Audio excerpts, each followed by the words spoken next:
There's a reason that nobody had done it. It's like, where is the fiscal crisis? It's an invisible, highly wonky thing. And the more we got into it, the more we tripled down on that fact. In 1975, the city of New York was fundamentally bankrupt. Michael, this is the first movie that you co-directed. Peter, you're a longtime director. How did this come together? And what was the thinking behind co-directing it? Who has the strengths? Who has different ideas? What's happening there with the partnership? You know, I think we are friends from school, parents, and so on, but we were looking at the body of work about New York City. There's a very distinguished documentary, library of movies, and there wasn't one about this. And so we thought, let's try to do this. We went to John Zuccotti, who had been deputy mayor. We had a long meeting with him, where we were just writing stuff down, and then we stopped writing stuff down because it was so great. Everything he had to say, it was just fabulous. And then we lined up our first on-camera interview, and he passed away like 2 weeks before. So at that point, we were just like, let's start shooting interviews, right? Yeah, absolutely. And I think it was a surprising gap kind of in the history that's been told of the city. I mean, it was a great topic, but a pretty challenging one. There's a reason that nobody had done it. I mean, first off, it's a fiscal crisis. And so there's no there in terms of filmmaking chops. Like, where is the fiscal crisis? It's an invisible, highly wonky thing. And the more we got into it, the more we kind of doubled and then tripled down on that fact. Basic film writing workshop, you would say, who's the hero, who's the villain, what's the arc?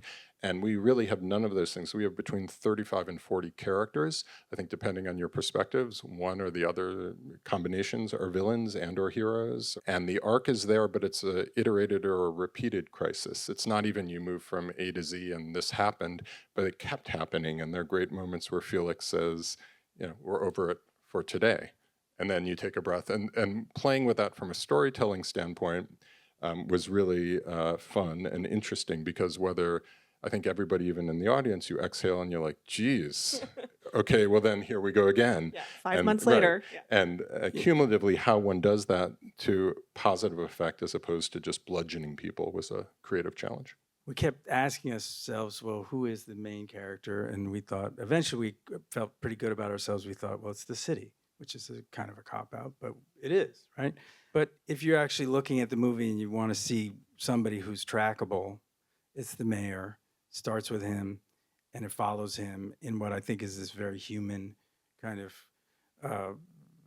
downward spiral. To animate what Michael said about the city being a character, which can be a cliche, but we literally found ourselves kind of falling in love with these lost, if you will, New Yorkers who were caught on the street or in kind of TV interviews or whatever. These kinds of moments that cumulatively we felt like if we could actually integrate, could be a composite character and animate the city. What was the most surprising thing that you guys discovered about this story and why this happened that maybe you didn't even realize before you went into it? I think the Nelson Rockefeller part of it was the part that I didn't see coming.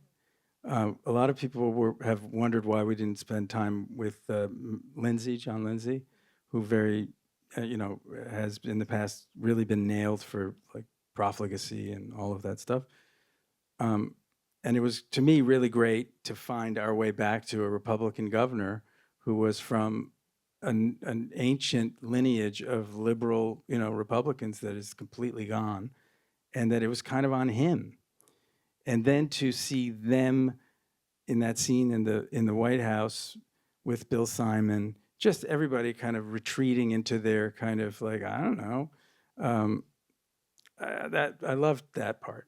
And additionally, I was and I kind of still am moved, especially given the state of the world right now and the relationship between New York and the federal government and between the federal government and almost any locality at this point.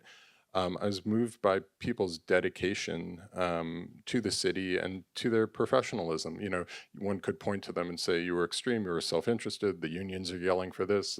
People were doing essentially their jobs and advocating for their constituencies. But there wasn't a sense, I think, like a friend said the other day who saw the film, that today there's a false crisis and they're using it to bludgeon government. And here there was a real crisis and there was a lot of self-interest and unseemly things going on. But ultimately they got in the room and used it to reform and improve government. It wasn't as existentially bleak. And I think that's kind of inspiring, and we hope it's kind of resonating with audiences, I think, in part because of the moment. Peter, you mentioned a little bit about some of the archival footage. What was the process of finding this incredible stuff, just like the shots of the garbage on the street, but then people like the Kesslers who are being interviewed? Where'd you find it? How much did you have? How long did it take? You want to buy some? Well, I mean, we work with Frauke Levin, amazing archival producer that Peter has worked with before. We had two great editors, Don Cleese and Anna Auster. Frauke just started combing the usual places, and for something like this, it was the networks. This was the last year that television news was shot on film. This is just before the transition to video. So that was great. And it made, right away, we were like, wow.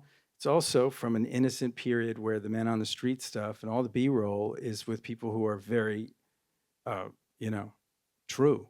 So I feel like as soon as we saw that, we were like, all right, we got to make this. Yeah, and I think the trick again was just to go for the certain events that one knew happened on this particular date. Here's this thing with the governor, and maybe that was obvious or whatever. But then even to find the stuff around the edges, and then almost center the stuff around the edges was the trick, and that took us a while to figure out. Our problem was that a lot of the key parts of the broadcast had been thrown away. So they would cut out the parts that they wanted to use for that, evening's edition. That stuff was not available. And, we wanted to use the newscasters to tell the story because we don't have a narrator. And that was critical for us to be able to just communicate, like, where are we in this story? What's going on? And, so sometimes we had to do with outtakes. So what has the response been from people who were there and lived it? And I think looking back on this kind of history, like, oh, that's what happened? Well, I'll let Michael can speak, from his personal experience, but I can just say it's been incredibly gratifying to show it in New York. We have no distribution. It's a self-made film, and IFC was willing to take it, and it's now been extended for its 4th week and is ongoing, and now it's in 10 or 15 cities, and it's all word of mouth. And Chuck Schumer came the other night and pointed out that he's in the film, which we didn't know. He was a first-year state senator up in Albany, and he walks in the background at one point. There's a scene near the end when, ladies and gentlemen, Mayor Beam is cutting the ribbon for the Flatbush senior citizen. The daughter of that woman came the other day and was like, that's my mother. She's still alive. I'm going to bring her to the movie. One of the kids who said, they cut school, they cut shop class. That guy came, that's my best friend from childhood. So people are literally in New York are finding themselves in the movie. It'd be great if people started to just make stuff up. Yeah, they could be. Yeah, exactly. I don't know about Schumer. We have to go back and look. Oh, that's my cousin. Yeah. But those are literal examples, but I actually think that resonates in a deeper way too. They're finding literally and metaphorically. Thank you guys so much for coming. Thank you. Thank you all for coming and for staying. Thank you for coming.